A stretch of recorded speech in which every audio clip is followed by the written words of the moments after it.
Hello friends, welcome back my YouTube channel MS math, जहां मैं upload करता हूं बीएससी मैथमेटिक्स एंड फिजिक्स से रिलेटेड वीडियो लेक्चर्स। इस वीडियो में बात करने वाला हम यहाँ पे न्यूक्लियर फिजिक्स से रिलेटेड एक बहुत ही इंपॉर्टेंट टॉपिक और बहुत ही popular topic, chain reaction of nuclear fission. Nuclear fission का जो चेन रिएक्शन होती है वो कैसे होती है, यहाँ पे हम पूरा डिस्कस करने वाले हैं। एंड यहाँ पे हम देखेंगे किस टाइप से न्यूक्लियस में फिशन होता है और यहाँ पे उसको कैसे कंट्रोल किया जाता है। और मैं आपको बताऊंगा कि atom bomb and nuclear reactor में जो किस टाइप की न्यूक्लियर फिशन की रिएक्शन होती है पूरा डिस्कस करने वाला है। वीडियो को पूरा लास्ट तक देखें, वीडियो काफी इंटरेस्टिंग भी होने वाला है, नॉलेजफुल भी होने वाला है और आपके लिए बहुत हेल्पफुल भी रहेगा। बात करते हैं यहाँ पे, it is the basically fission होता क्या है। फिशन जो होता है वो एक सक्सेसिव मल्टीपल मैनर में कंप्लीट होता है। कोई एक न्यूक्लियस होता है, वो आगे जाके दो तीन और न्यूक्लियस में ब्रेक होता है। और वो कैसे होता है वो पूरी प्रोसेस हम इसके बारे में यहाँ पे देखेंगे। So it is the fission, it is a fission, basically nuclear chain reaction is a fission. ठीक है, ये जो होता है वो एक मल्टीपल मैनर में होता है। एक बार, अब जैसे फिशन एक बार हो गया नहीं, ये मल्टीपल मैनर में जब तक मटेरियल आपके पास में प्रेजेंट है तब तक वो फिशन होता रहेगा। अब in the chain reaction the neutrons are the, neutrons जो होता है वो यहां से, neutrons are the basically, neutrons are the carrier of chain reaction. ठीक है, कॉर्नर लिख दिया यहाँ पे, दैट इज द बेसिकली, यहाँ पे टाइपिंग मिस्टेक है। तो मेन जो बेस होता है वो क्या होता है, यहाँ पे न्यूक्लियस होता है, न्यूट्रॉन्स जो होते हैं बेसिकली उसमें होता है। और दूसरा क्या होता है, न्यूक्लियस भी वहां पे प्रेजेंट होना चाहिए। हम बात करेंगे यहाँ पे यूरेनियम 235 की। अब यूरेनियम 235 जो होता है ये बेसिकली कैसे इसका न्यूक्लियर एब्जॉर्प्शन होता है, कैसे ये ब्रेक होता है। तो जब भी यहाँ पे हम इसका न्यूक्लियर फिशन करवाना चाहते हैं तो उस केस में क्या होता है, बेसिकली एक बार अगर मैं बात करता हूँ न्यूक्लियर रिएक्शन, न्यूक्लियर फिशन इसका होना है, एक बार इसका फिशन होगा तो वो कैसे होगा। ये है यूरेनियम 235। अब जब यहाँ पे यूरेनियम पड़ा है, यूरेनियम मटेरियल हमारे पास में है, उस यूरेनियम मटेरियल को हम न्यूट्रॉन पार्टिकल देंगे, न्यूट्रॉन जाके उससे कोलिजन करेगा, इंटरेक्शन करेगा। बट न्यूट्रॉन तो न्यूट्रल पार्टिकल होता है, ना उसकी एनर्जी होती है, ना वेलोसिटी, ना कुछ। तो हम क्या करते हैं, इसके लिए पहले फ्यूजन करवाते हैं, हाइड्रोजन का फ्यूजन कर किया जाता है। फ्यूजन से जो न्यूट्रॉन्स निकलते हैं उनके अंदर काइनेटिक एनर्जी होती है। और वो काइनेटिक एनर्जी कितनी, 0.002 इलेक्ट्रॉन वोल्ट की बहुत होती है इतनी काइनेटिक एनर्जी। उस काइनेटिक एनर्जी के न्यूट्रॉन को इसके साथ में, उस काइनेटिक एनर्जी के बेसिकली जो न्यूट्रॉन होता है उस न्यूट्रॉन को इसके साथ में हम कोलिजन करने देते हैं। ये जब इससे कोलाइड करता है तो यहां पे बेसिकली इसमें एडिशन का साइन लगा देता हूं, आगे दो और पार्टिकल में ब्रेक होता है, दो छोटे न्यूक्लियस में ब्रेक होता है। या फिर हम ऐसा कह सकते हैं कि जब ये एनर्जी लेके इतनी 2.0.002 इलेक्ट्रॉन वोल्ट काइनेटिक एनर्जी से कोलिजन करता है तो इन दैट केस यहां पे ये न्यूक्लियस जो होता है इसमें गामा रेडिएशन निकालने के लिए, गामा रेडिएशन निकलती है जब ये एक्साइटिंग स्टेट में चला जाता है। तो ये जो यूरेनियम 235 जो है ये एक्साइटिंग स्टेट में चला जाता है और यहां से एक्साइटिंग स्टेट से फिर निकलती है गामा रेडिएशन। अब एक्साइटिंग स्टेट में गामा रेडिएशन निकलने के बाद में जब इसका वापस आगे फ्यूजन होता है, तो फिजन जब होता है तो यहां से आगे दो पार्टिकल निकलते हैं। एक होता है बेरियम जो कि होता है 92 और ये 63, प्लस एक यहां से निकलता है क्रिप्टॉन, Ar141 इसका एटॉमिक मास होता है और 56 एटॉमिक नंबर होता है। ये दो पार्टिकल्स यहां पे बनते हैं और उसी के साथ में तीन न्यूट्रॉन्स यहां से और बनते हैं और 200 मेगा इलेक्ट्रॉन वोल्ट के यहां से गामा रेडिएशन बाहर निकलते हैं, क्योंकि ये इस एक्साइटिंग स्टेट से वापस उसको आगे फिशन करने के लिए लाए। ये दोनों स्टेबल्स होते हैं आगे। अब यहां पे यूरेनियम 235 ब्रेक हुआ, एक्साइटिंग स्टेट में गया, बेरियम और आगे जाके क्रिप्टॉन में ये आगे जाके जो है वो यहाँ पे ब्रेक हुआ और उसके अंदर से 200 मेगा इलेक्ट्रॉन वोल्ट की एनर्जी गामा रेडिएशन के फॉर्म में निकली। This is basically nuclear reaction. अब न्यूक्लियर चेन रिएक्शन के बारे में पढ़ना। चेन रिएक्शन में क्या होता है, जब ये यहां से तीन न्यूट्रॉन्स निकले, ऐसा तो नहीं है कि वहां जो हमने मटेरियल रखा है न्यूक्लियस उसके अंदर जो है यहाँ पे लाइक न्यूक्लियर रिएक्शन होने के लिए वो सिर्फ एक न्यूक्लियस था, ऐसा तो नहीं हो सकता ना। वहां पे हमने पूरा बहुत सारा यूरेनियम को वहां रखा है और भी यूरेनियम वहां प्रेजेंट है। अब ये जो न्यूट्रॉन्स है अगेन फास्ट न्यूट्रॉन्स हैं, क्योंकि ये इससे निकले इनकी एनर्जी बहुत ज्यादा है, आपको फास्ट न्यूट्रॉन चाहिए। ये जाके फिर से न्यूक्लियर जो यूरेनियम है उससे क्या करते हैं, यहाँ पे कोलाइजन करते हैं, उससे इंटरेक्शन करते हैं। तो क्या होता है, अगेन आगे और न्यूट्रॉन्स बनते हैं, आगे और बेरियम क्रिप्टॉन ये सारी चीजें बनती है। तो क्या होता है, it undergoes the fission process, around 200 mega electron volt release होती है यहाँ से, and the further acceleration by the emitting neutrons, वो फर्दर इमिटिंग न्यूट्रॉन्स एक्सेलरेट होके वहां जाके उससे कोलिजन करते हैं। जरूरी नहीं है कि बहुत सारे, कुछ लीक भी हो जाते हैं, ये सारा हम आगे न्यूक्लियर 4 फैक्टर्स में डिस्कस करते हैं।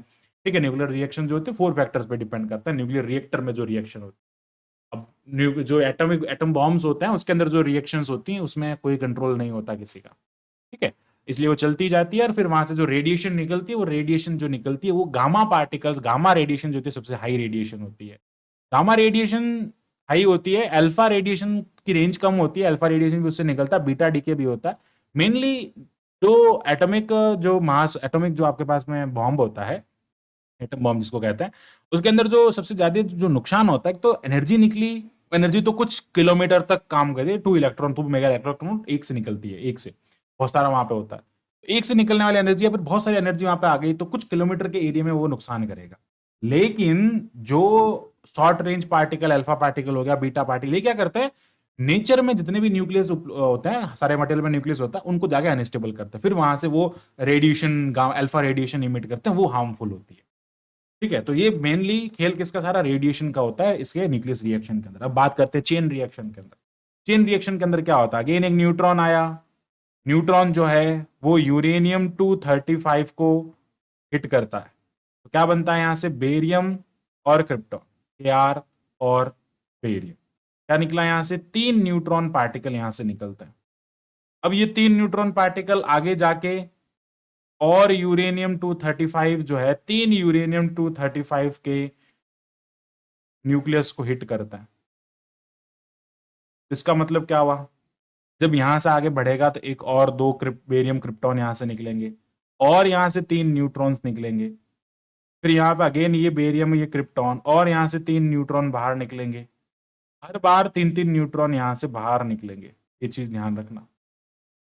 तो इसका मतलब क्या हुआ, this is the first stage. ये जो स्टेज है वो अपन कहते हैं फर्स्ट स्टेज या फर्स्ट पीढ़ी, पहली पीढ़ी।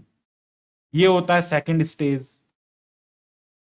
फर्स्ट स्टेज के अंदर 3 न्यूट्रॉन हुए, सेकंड स्टेज के अंदर कितने हो गए, 3 3 3, 9 इलेक्ट्रॉन्स हो गए। तो ये 3 के मल्टीपल में बढ़ता है, आगे में 27 हो जाएंगे। अब जरूरी नहीं है कि ये आगे के तीनों जो है वो आगे जाके यूरेनियम से टकरा, कुछ लीक लाक भी हो जाते हैं उसके अंदर से, किसी का मन नहीं होता है आगे जाके नहीं करने का। ठीक है, कि भाई मैं इंटरेक्शन नहीं करूंगा, तो ये भी उनके मन पे भी डिपेंड करता है, उनकी एनर्जी, उनके एक्सेलरेशन, सब पे डिपेंड करता है। तो ये सारी बातें यहाँ पे डिपेंड करती है न्यूक्लियर रिएक्शन के अंदर, और ये फर्दर चलता जाता है, इसी को अपन कहते हैं न्यूक्लियर चेन रिएक्शन। नाउ अब चेन रिएक्शन 2 प्रकार की होती है, क्योंकि एक होती है यूजफुल और एक होती है हार्मफुल। क्या होती है, कंट्रोल्ड चेन रिएक्शन, जिसका यूज न्यूक्लियर रिएक्टर के अंदर किया जाता है हीट प्रोड्यूस करने के लिए, जिससे आगे हमको बिजली मिलती है, इलेक्ट्रिसिटी का यहाँ पे उत्पादन होता है। कंट्रोल में क्या होता है कि if the chain reaction is control by any manner, किसी भी तरीके से उसको कंट्रोल किया जाए, वो कंट्रोल चेन रिएक्शन होती है, और न्यूक्लियर रिएक्टर में इसका यूज किया जाता है। और अगर अनकंट्रोल्ड होती है, कुछ भी मीन्स उसको कंट्रोल नहीं किया जा सकता है, जो न्यूट्रॉन्स यहां से बन रहे हैं वो न्यूट्रॉन्स बनते ही गए, आगे और यूरेनियम पड़ा था और जो भी था मटेरियल से रिएक्ट करते गए, अगर मटेरियल खत्म हो गया तो वहां जो नेचर में आसपास की एनवायरनमेंट में जो चीजें पड़ी थी, गैसेस होती है, उनके जो एटम्स होते हैं उनको वो अनस्टेबल कर देगा, तो उसके कारण वहां से रेडिएशन निकलती है। तो बेसिकली वो अनकंट्रोल्ड है, हर बार आगे ना आगे से आगे कोई ना कोई न्यूट्रॉन्स जो है वो प्रोड्यूस होते जाएंगे। नाउ अब इसके फैक्टर को, इसका जो स्केल होता है बेसिकली वो होता है न्यूट्रॉन मल्टीप्लिकेशन फैक्टर, कितने न्यूट्रॉन मल्टीप्लाई हो रहे हैं, कितने टाइम तक वो चलेगा, बेसिकली उसके बारे में यहाँ पे बात की जाती है। ये इस फैक्टर पे सारा कुछ डिसाइड होता है कि किस केसेस पे आपको एटॉमिक बॉम्ब मिलेगा, किस केस पे आपको न्यूक्लियर रिएक्टर मिलेगा, किस केस पे आपका न्यूक्लियर रिएक्शन होगा या नहीं होगा। The nuclear chain reaction are characterized by the factor called by neutron multiplication factor K. का मतलब होता है the number of neutron at any generation, किसी भी एक जनरेशन के अंदर जो न्यूट्रॉन्स हैं, divided by number of neutron in previous generation. For example 3 जो है वो यहाँ पे 9 न्यूट्रॉन्स फर्स्ट स्टेज के अंदर, फर्स्ट सॉरी सेकंड जनरेशन के अंदर है, उसके प्रीवियस में सॉरी 9 यहाँ पे है और 3 यहाँ पे है, तो 9/3 का मतलब है 3। अब 3 आने का क्या मीनिंग हुआ देखो, अगर ये k ग्रेटर देन 1 है then the chain reaction is uncontrolled. Chain reaction जो होगी वो अनकंट्रोल्ड होगी और ये एटॉमिक बॉम्ब में होता है। और यहाँ पे बात करते हैं अगर वो k इज इक्वल टू 1 ही रहा, जितने न्यूट्रॉन पहले बन रहे थे उतने बन रहे, या फिर 1.2 का मल्टीप्लीकेशन होता है, 1.2 मतलब बहुत छोटी सी वैल्यू, छोटा सा अमाउंट में आगे उसमें इंक्रीज हो रहा है, तो ये कंट्रोल्ड होती है और इसका यूज किया जाता है न्यूक्लियर रिएक्टर के अंदर। कि अगर लेस देन 1 है, इसका मतलब क्या हो रहा है कि पहले ज्यादा बने अब कम बने फिर और कम बनेंगे, इसका मतलब मटेरियल खत्म हो रहा है या न्यूट्रॉन्स की एनर्जी कम हो रही है, इसका मतलब अब it is tends to die. Nuclear reaction यहाँ पे अब पूरी कंप्लीट होने वाली। तो basically this is the process, किस टाइप से न्यूक्लियर चेन रिएक्शन होता है। और जो एटॉमिक बॉम्ब होता है और न्यूक्लियर रिएक्टर होता है उसमें बहुत डिफरेंस होता है, उसमें कंट्रोल्ड चेन रिएक्शन काम करता है न्यूक्लियर रिएक्टर के अंदर। This is all about the chain reaction of the nuclear fission and I hope आपको पूरा टॉपिक जो है वो अच्छे से क्लियर हुआ होगा। तो thanks for watching my video, keep watching MS maths and इसी टाइप के फॉर मोर वीडियोस के लिए हमारे चैनल को सब्सक्राइब करें एंड वीडियो को शेयर करें ताकि और लोगों तक भी हम पहुंच सकें। Thank you, bye bye.